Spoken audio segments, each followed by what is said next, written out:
Chapter 1. The Grid Falls. The street was packed with Friday night noise, taxi horns, chatter, the thump of bass from a bar on the corner. Cassandra crossed against the light, head down, her backpack pressing against her spine like a second heartbeat. She glanced at her watch, a faint glow illuminating the hands. 2 minutes. She slipped between a delivery truck and a stalled cab, keeping her face shadowed under a hood. When the power died, it was almost gentle, a ripple in the air, then the world sighed into silence. Neon signs winked out mid-flicker, subway vents went still, and the roar of traffic dissolved into a confused chorus of shouts. Cassandra felt the hum in her pack fade to nothing as the EMP units discharged their final pulse. She didn't look back. Instead, she turned down a narrow side street, boots clicking against the wet pavement, and ducked into a service entrance wedged between two shuttered storefronts. A security camera above the door sagged on its mount, lifeless. She slid inside, the smell of ozone and old concrete wrapping around her. In the dark, her steps echoed down the narrow corridor. The steel door at the far end loomed ahead, and her fingers found the small key card in her pocket. Useless now, but perfect for prying the latch after the locking circuit fried. The metal groaned as she pushed through. Somewhere above, the muffled wail of a siren rose and faded. She checked her watch again. 9 minutes since the lights went out. The city was still in the first wave of confusion, the perfect window. Cassandra descended a set of concrete steps into the belly of the building, where the air grew cooler, damper. Her gloved hands brushed against thick cables along the wall, their insulation warm from the last surge of power. She pulled a small, palm-sized transmitter from her bag, pressed its single button, and felt the vibration as it sent a final command. Kill the generator. The deep mechanical rumble beneath her feet sputtered, coughed, and died. Above her, New York stumbled in the dark. Down here, she smiled. The game had begun. If you love heist stories, don't forget to hit that subscribe button and turn on the notification bell, so you never miss the jaw-dropping heist story from this channel.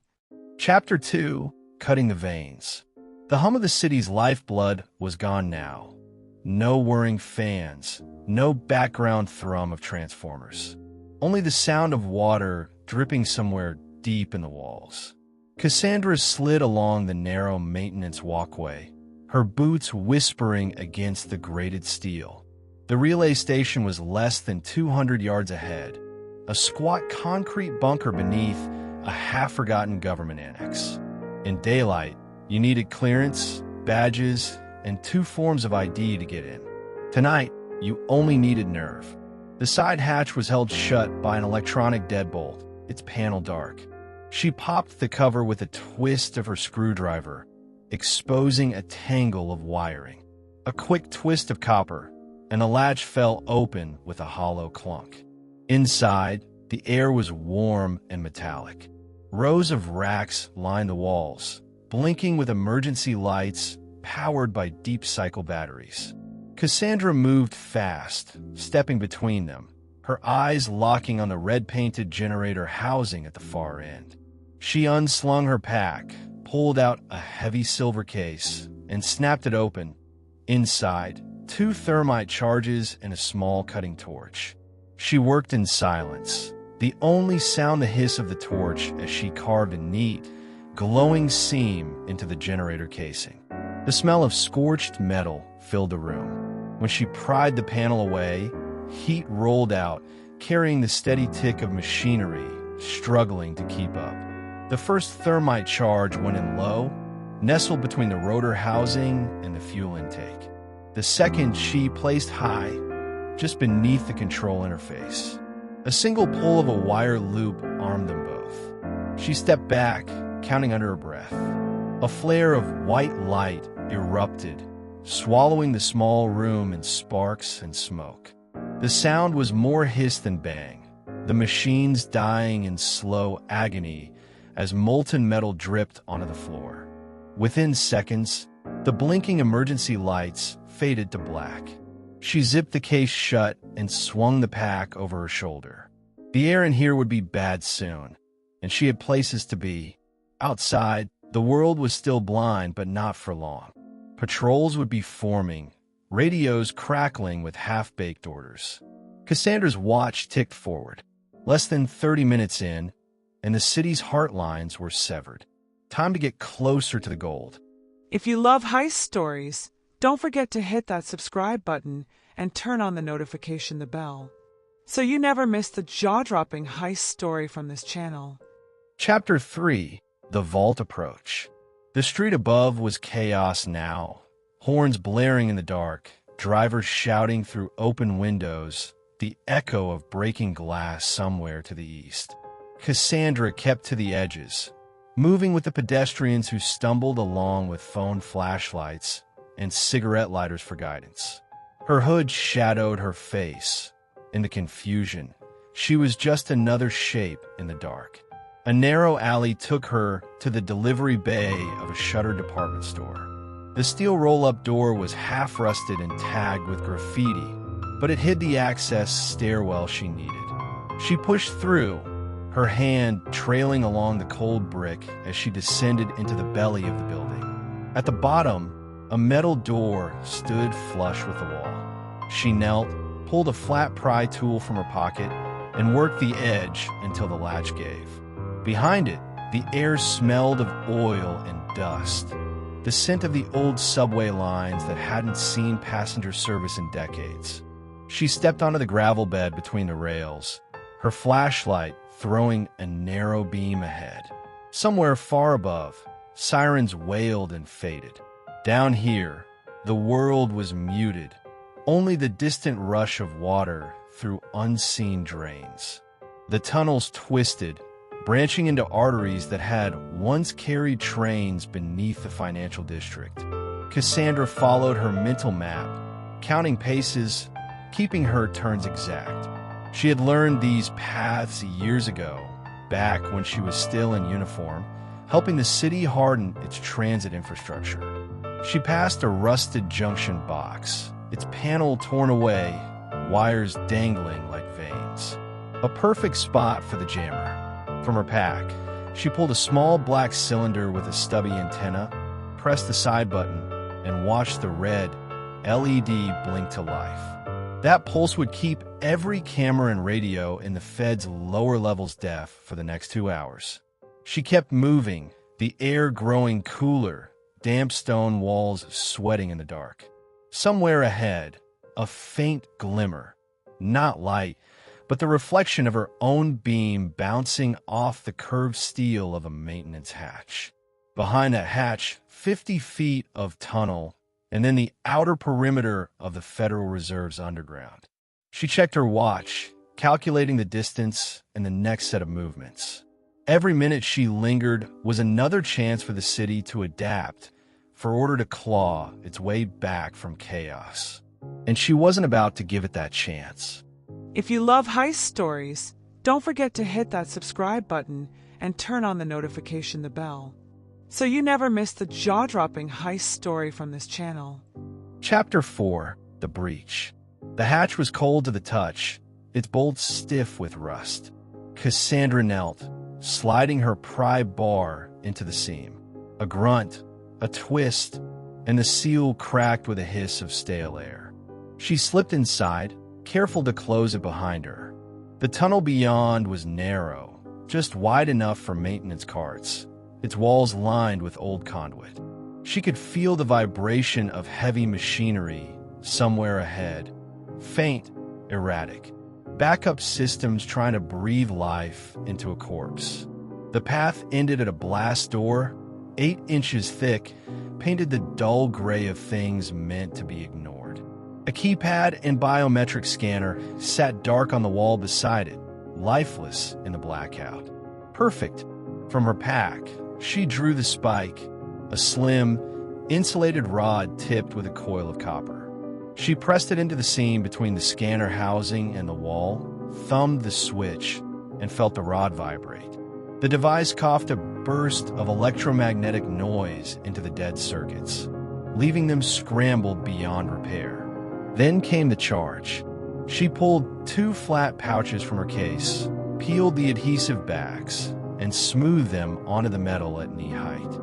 Thermite, but in a slow burn formulation, quieter, less likely to flash in her face. The flare was bright in the dark, a molten orange crawling upward, cutting a thin, glowing mouth through the steel.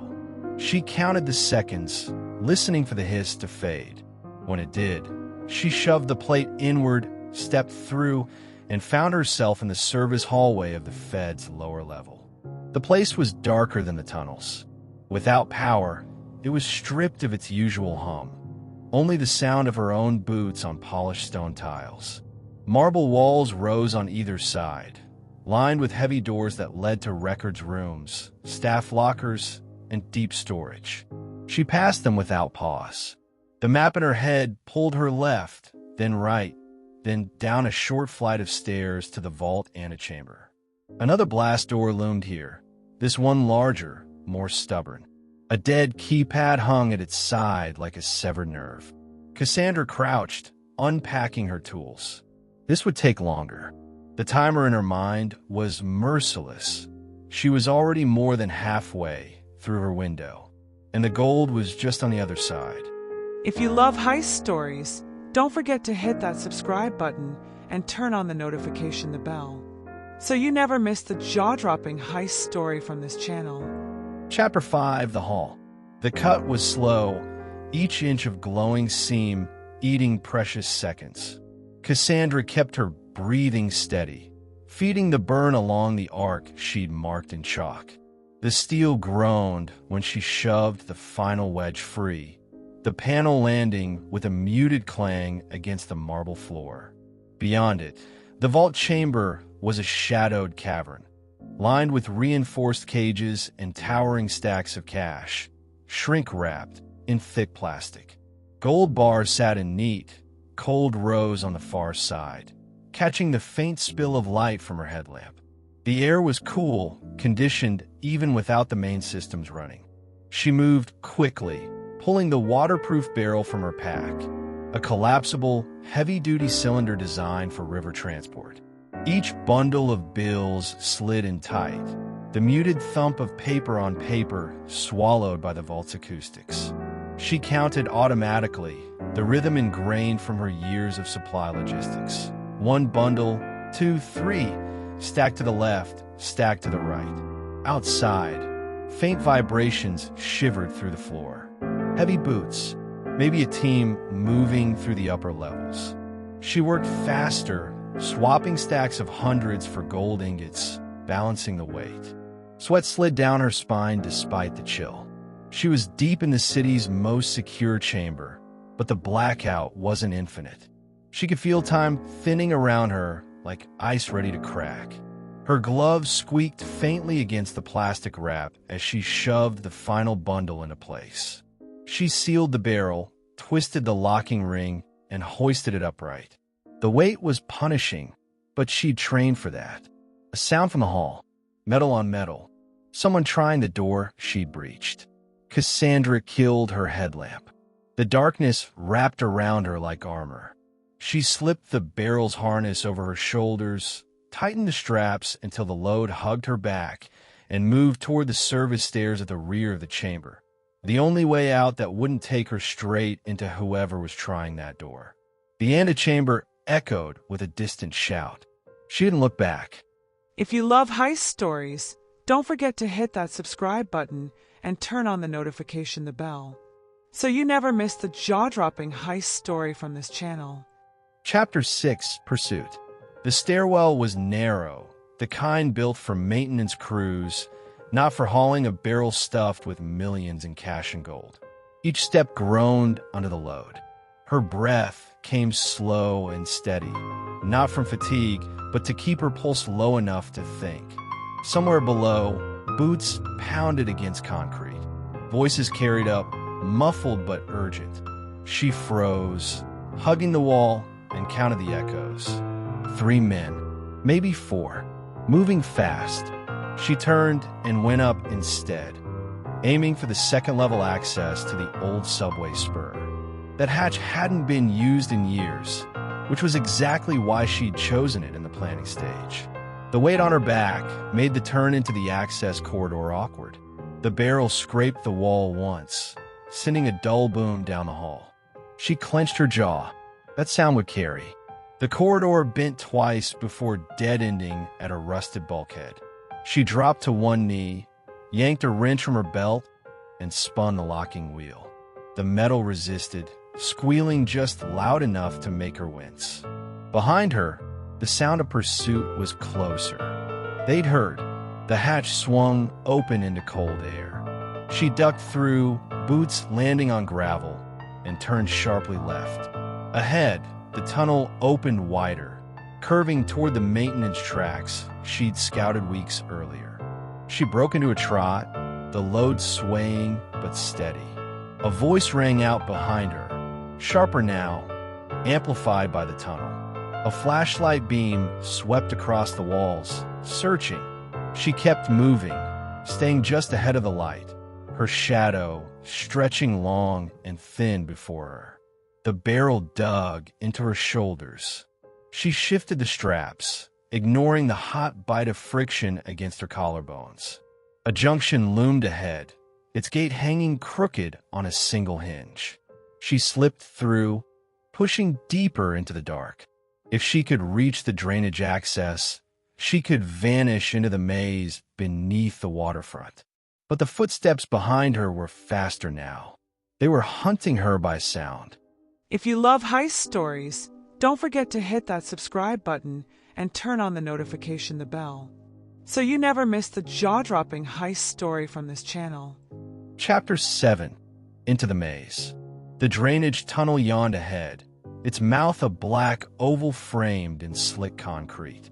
A thin stream of water trickled down its center, whispering toward the river. Cassandra ducked inside, the damp chill wrapping around her like a second skin. The ceiling dipped low enough that she had to crouch, the barrel on her back brushing against the concrete.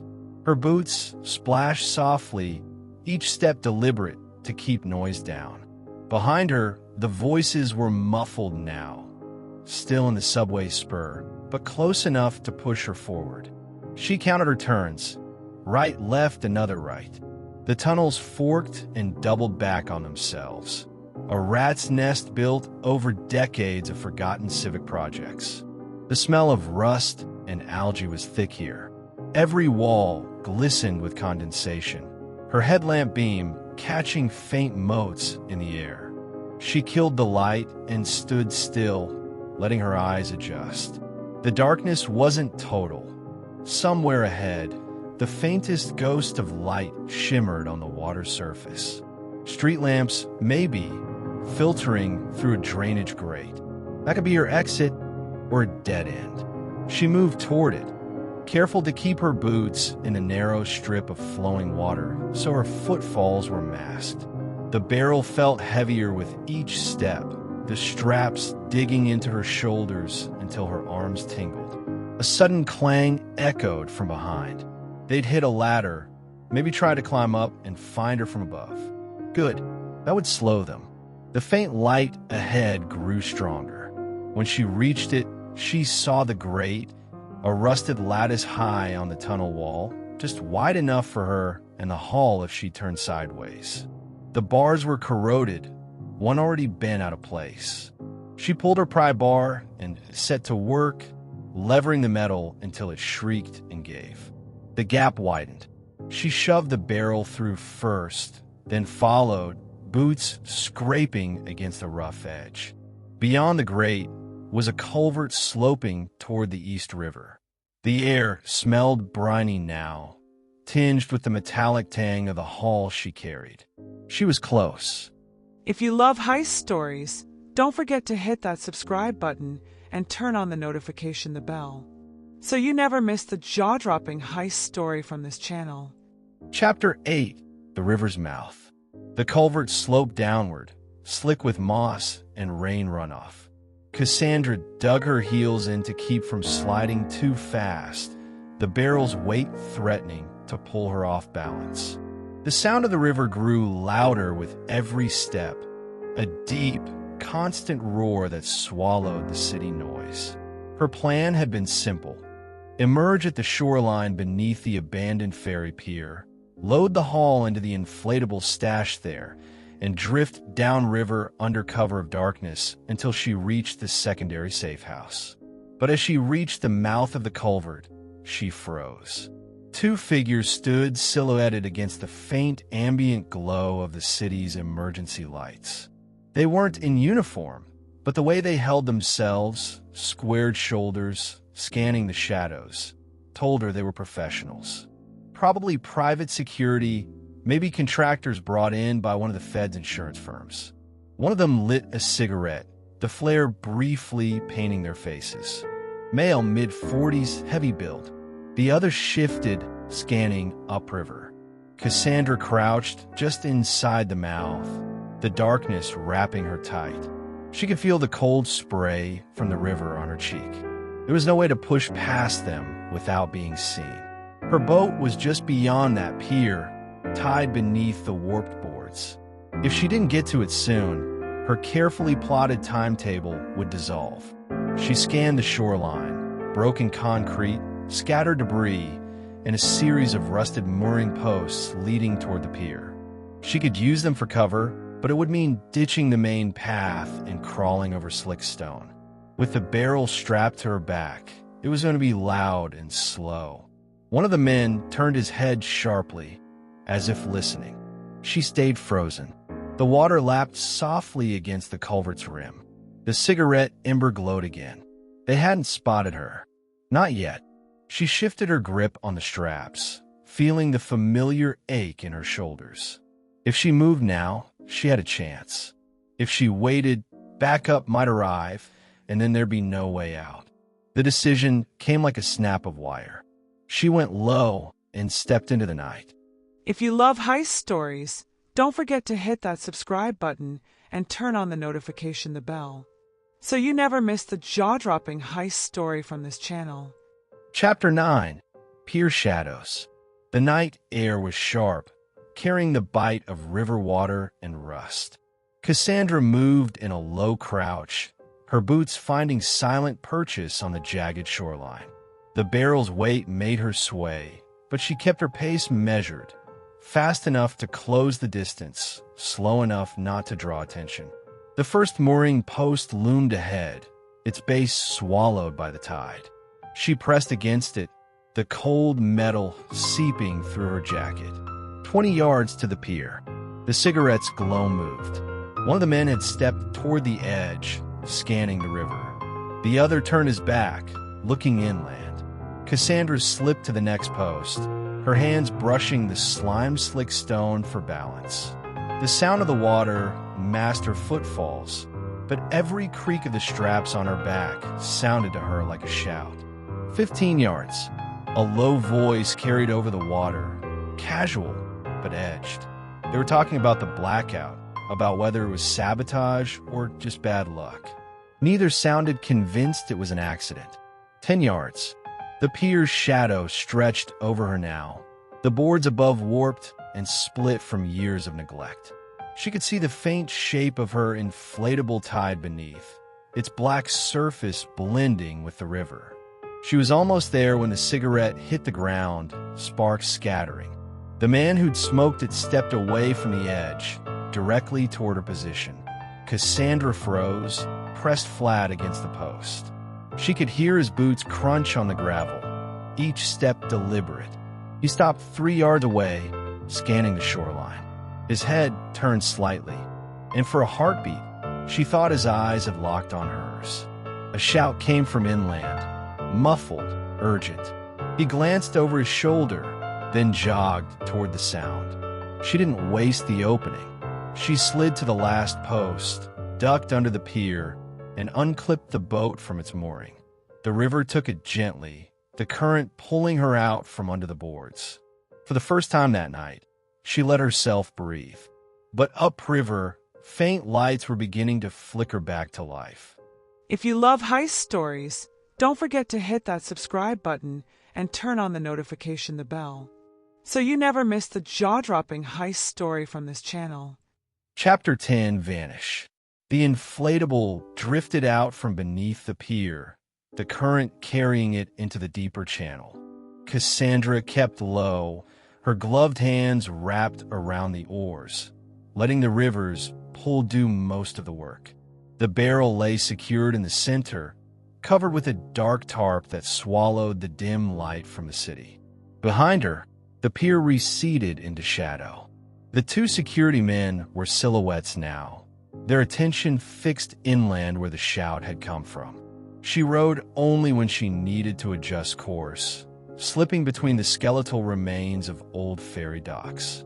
The water here was quiet, shielded from the main flow by rotting pilings.